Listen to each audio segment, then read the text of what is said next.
Assalamu alaikum. This is Lavish Goswami. Today in English language class, we are going to study about the direct and indirect narrations. तो direct indirect narration पढ़ने से पहले सबसे पहले हमें पता होना चाहिए कि डायरेक्ट इनडायरेक्ट नरेशंस होते क्या हैं।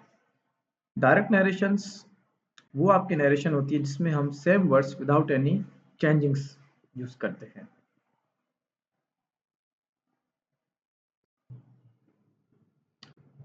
तो डायरेक्ट नरेशंस और इनडायरेक्ट नरेशन पढ़ने से पहले हमें डायरेक्ट और इनडायरेक्ट नरेशंस के बारे में पता होना चाहिए। डायरेक्ट नरेशन आपकी वो नरेशंस होती है जिसमें हम same words without any changing, इसमें स्पीकर के सेम वर्ड्स होते हैं, एग्जैक्ट वर्ड्स जिसे हम कहते हैं वो होते हैं। जैसे कि एग्जांपल दिया हुआ है, she said to me I received this telegram from your father yesterday.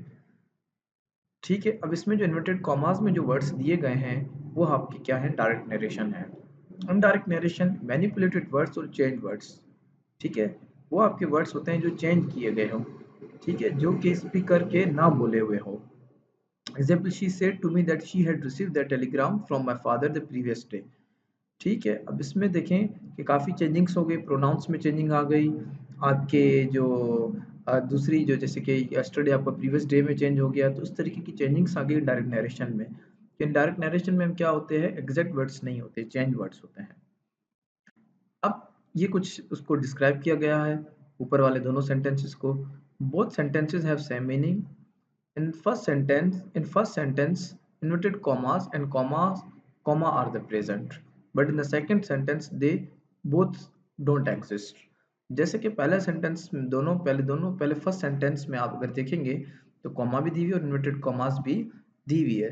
Second sentence में आपकी ना ही कॉमा है और ना ही इन्वर्टेड कॉमास है।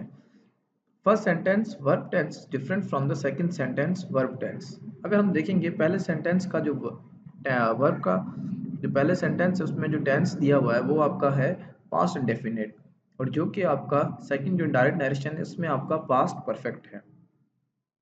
First sentence pronoun are different from the second sentence pronoun. अगर हम देखेंगे तो पहले सेंटेंस के प्रोनाउन दूसरे सेंटेंस के प्रोनाउन से डिफरेंट है। इसमें जैसे कि आई यूज किया हुआ है तो वहां पे शी यूज किया हुआ है। From your father, from my father. First sentence both word this and yesterday change into that and the previous day, और दिस और आपका दैट किस में, दिस आपका दैट में चेंज हो गया और यस्टरडे आपका प्रीवियस डे में चेंज हो गया है। अब रूल्स हैं कुछ नरेशंस के, ठीक है, जैसे कि the sentence which is written out of the inverted commas is known as reporting speech and consequently verb is known as reporting verb. आपका वो सेंटेंस जो कि इन्वर्टेड कॉमास के बाहर लिखा जाता है उसे हम क्या कहते हैं, रिपोर्टिंग स्पीच कहते हैं, और उसमें जो वर्ब यूज किया गया है उसे रिपोर्टिंग वर्ब कहते हैं। The sentence which is written in the inverted commas is known as reported verb and consequently verb is known as reported verb. और वही जो आपका जो इन्वर्टेड कॉमास के अंदर होता है उसे हम उस पूरी बात को हम रिपोर्टेड स्पीच कहते हैं, उसमें जो वर्ब होता है उसे रिपोर्टेड वर्ब कहते हैं। Both speeches are divided by the commas, दोनों स्पीचेस को हम कॉमा के थ्रू डिवाइड करते हैं। रिपोर्टेड स्पीच और रिपोर्टेड वर्ब, रिपोर्टिंग स्पीच और रिपोर्टिंग वर्ब को जहन में रखना बड़ा ज़रूरी है, क्योंकि आपको इसी को देख के आपकी दूसरी चेंजिंग्स होंगी।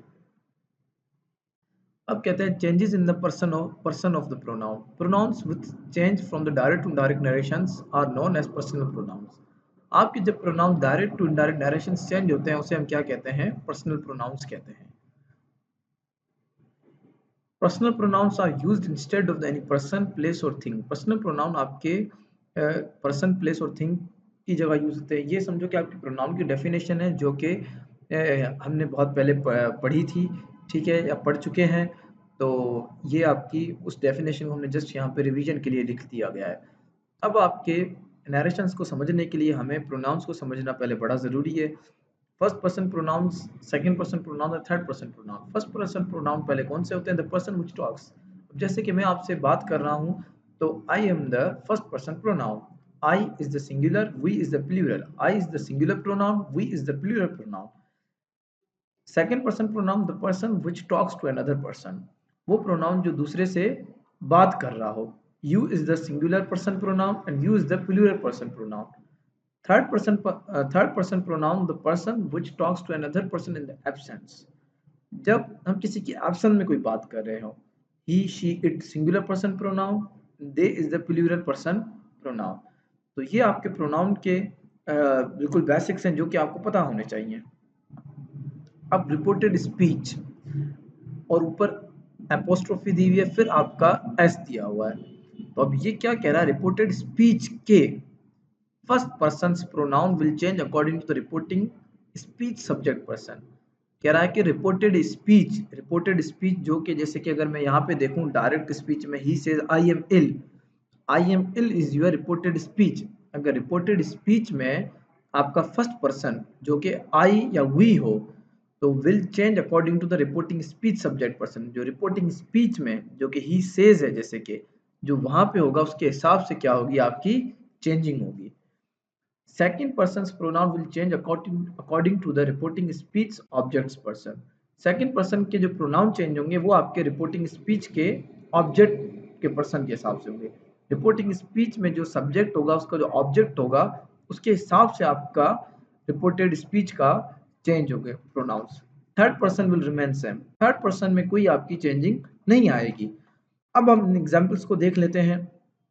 जैसे कि डायरेक्ट स्पीच में कह रहा है ही सेज आई एम इल। अब आप वहां पे फिलहाल ना देखें डायरेक्ट स्पीच को, सिर्फ यहाँ पे देखें he says I am ill. He says I is your first person pronoun. यहाँ पे जिसे दिया है first person pronoun will change according to the reporting speech subject person. तो रिपोर्टिंग स्पीच में क्या है, he says he is ill. और यहाँ पे एक बात मैं आपको बता दूं कि ही सेज इज यूर, यहाँ पे जब आपका रिपोर्टिंग स्पीच में अगर आपका प्रेजेंट इंडेफिनिट हो या फ्यूचर हो तो आपका टेंस सेम रहेगा, टेंस में कोई चेंजिंग नहीं होगी। अब he says that he is ill और इन्वर्टेड कॉमास आपके चेंज हो जाएंगे, वहां पे खत्म हो जाएंगे। ठीक है, वहां पे भी ये कॉमा खत्म हो जाएगा, दैट आ जाएगा। ठीक है, बाकी टेंस आपका सेम टू सेम रहेगा। She says to us I am your neighbour. She says to us that she is our neighbour. I change हो गया आपका शी के according to she. Your your कह रहा है तो यहाँ पे अस है तो अवर हो जाएगा यहाँ पे प्लूरल में। They say to me you cannot help him. They say to me that I cannot help him. अब देखिए you is the second person pronoun। अब you को मैंने they के हिसाब से चेंज नहीं किया, you को मैंने किया है me के हिसाब से। me जो कि आपका चेंज होता है I में। They say to me that I cannot help him. He says he is sick. He says that he is sick.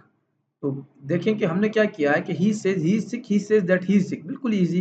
जो थर्ड पर्सन आपका हमेशा सेम रहता है, उसमें कोई चेंजिंग नहीं आती।